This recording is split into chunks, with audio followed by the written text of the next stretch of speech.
In the NBA, fortunes are made overnight. Superstars rise, contracts skyrocket, and the numbers? Out of control. 15 years ago, a max deal was $20 million a year. Now, 40, 50, 60, and rising. The money's bigger than ever, and so are the mistakes. When a franchise bets hundreds of millions on one player, things can go south fast. Bodies break, careers collapse, and those headline-grabbing deals, they become financial nightmares. These are the contracts that crippled teams, wrecked dreams, and forced rule changes. This is every player who robbed the NBA.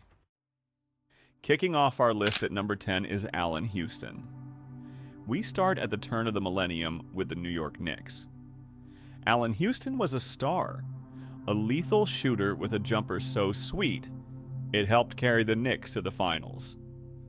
But in 2001, Houston was already 30 years old, and the Knicks, desperate to stay relevant, handed him a colossal 6-year, $100 million contract. Almost immediately, the deal turned into a nightmare. Houston's knees gave out early in the deal, and he would play just 4 more seasons before his body forced him into retirement. The contract was so infamously bad, so crippling to the Knicks' salary cap, that the NBA literally created a new rule to deal with it. It was the league's first amnesty clause, designed to help teams get out from under their worst financial mistakes, and everyone simply called it the Allen Houston Rule. In New York, he isn't just remembered for his shot, he's remembered for his role in NBA financial infamy. Coming in at number 9, we have Timofey Mozgov. In the summer of 2016, the NBA's salary cap spiked, and teams completely lost their minds. Exhibit A, Timofey Mozgov. Mozgov was a fine role player, a big body who had done his job for the Cleveland Cavaliers. The Los Angeles Lakers, flush with cash, shocked the entire league by offering him a 4-year, $64 million contract at the very stroke of midnight when free agency began. It was a massive overpay from the second it was signed. After just one mediocre season, the Lakers realized their mistake and were desperate to get off the deal. How desperate? They had to attach a young, promising guard named D'Angelo Russell just to convince another team to take Mozgov's contract off their books. Fans jokingly called it the Mozgov tax, and his deal remains the poster child for the financial hysteria of 2016. At number 8, another Laker from that same summer, Luol Deng. If Mozgov was Exhibit A of the Lakers' disastrous 2016 spending spree, Luol Deng was Exhibit B. Deng came to Los Angeles in that very same summer, signing a 4-year, $72 million deal. While Mozgov at least played, Deng practically vanished. He would play only 57 total games for the Lakers. But the paychecks kept coming. The Lakers eventually bought him out and used the stretch provision, meaning they were still paying Luol Deng all the way until the year 2022. At one point, years after he had last suited up for the team, Luol Deng was still the Lakers' 5th highest paid player. It was a financial baggage that hobbled the franchise for years. Number 7 spot goes to a recent and absolutely brutal one, Damian Lillard. The Milwaukee Bucks swung for the fences, pushing all their chips in to acquire him. But the experiment was a costly failure. After just 2 seasons, costing the team a combined $94 million, the dream was dead, shut down by injuries, early playoff exits, and a ruptured Achilles. The Bucks were trapped. To clear cap space and move on, they had no choice but to waive Dame and stretch the remaining $113 million of his contract over 5 years. This means the Bucks will be paying Damian Lillard $22.5 million a year, every year, through 2030 to never play for them again. When you add it all up, that's over $207 million in total for just 2 years of court time, or about $1.5 million per game played. It's not just the Bucks' costliest mistake. It's one of the most expensive blunders in league history. At number 6, it's Gilbert Arenas.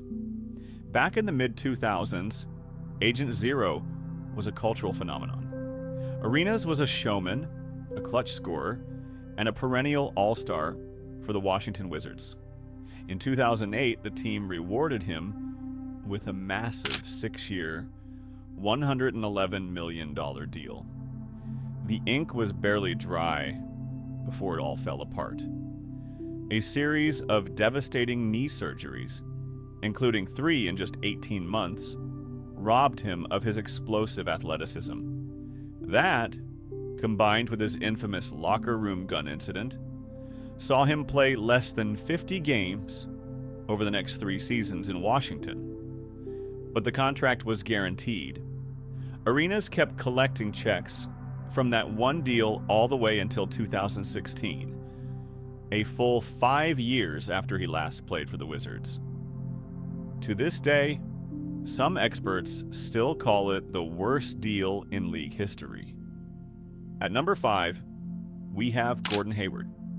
In 2020, the Charlotte Hornets were desperate to make a splash. Their big swing was Gordon Hayward, to whom they gave a 4-year, $120 million contract.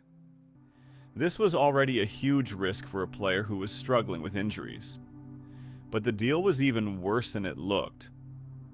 To clear the cap space to sign him, the Hornets had to waive and stretch the contract of Nicholas Batum, costing them an additional $27 million.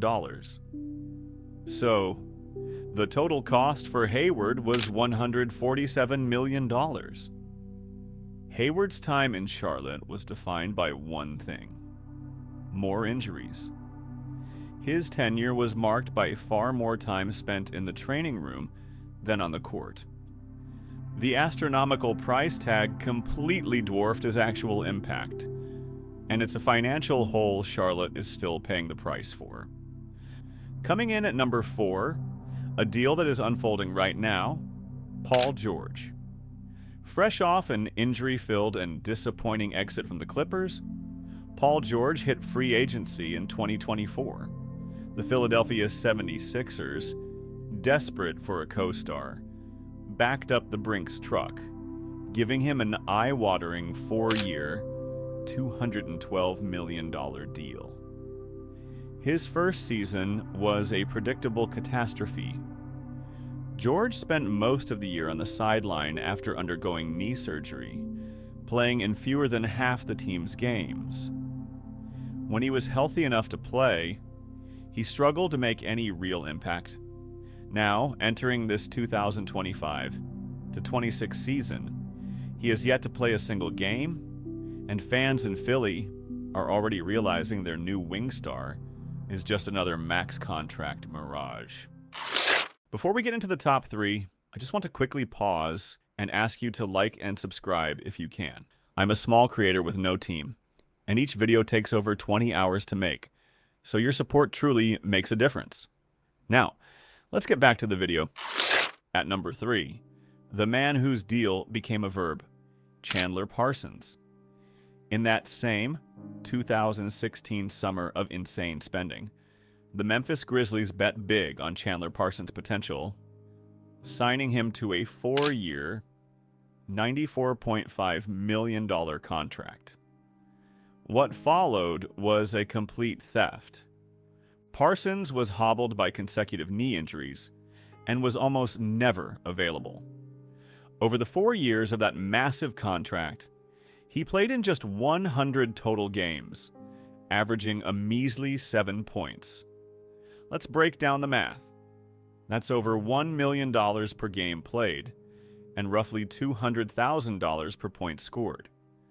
Grizzlies fans still call it getting parsoned, the ultimate contract robbery. The runner-up at number 2 is John Wall. John Wall's Supermax contract with the Washington Wizards was doomed from day one. After signing the 4-year, $171 million extension, Wall suffered a catastrophic Achilles tear. That injury, combined with other setbacks, and the sheer steepness of his salary, created a perfect storm of disaster. Wall hardly played, but he pocketed the full $171 million. The Wizards ended up paying superstar money, the kind reserved for the league's absolute elite, for empty stat sheets and a suitcase full of regret. It was a deal that single-handedly prevented the franchise from building anything for years. And finally, at number 1, the undisputed king of robbing the NBA, Ben Simmons. Ben Simmons was once the future of Philadelphia basketball, a generational talent. He got his 5-year, $177.2 million max extension, and then he just stopped. After a disastrous playoff meltdown, he refused to play for the 76ers, citing back and mental health issues. The Sixers finally shipped him to the Brooklyn Nets in a blockbuster trade where the robbery continued. He was barely on the court for Brooklyn, spending season after season on the bench in street clothes, cashing enormous checks, not hitting jumpers. Simmons was finally bought out, and as of 2025, he remains unsigned. He collected nearly all of his $177 million for doing almost nothing. Financially, at least, Ben Simmons won the NBA lottery. Those are some of the worst, most franchise-crippling contract robberies in the history of the NBA. Which deal do you think hurt the most? Did I miss any? Let me know your thoughts in the comments. And don't forget to like and subscribe for more NBA deep dives.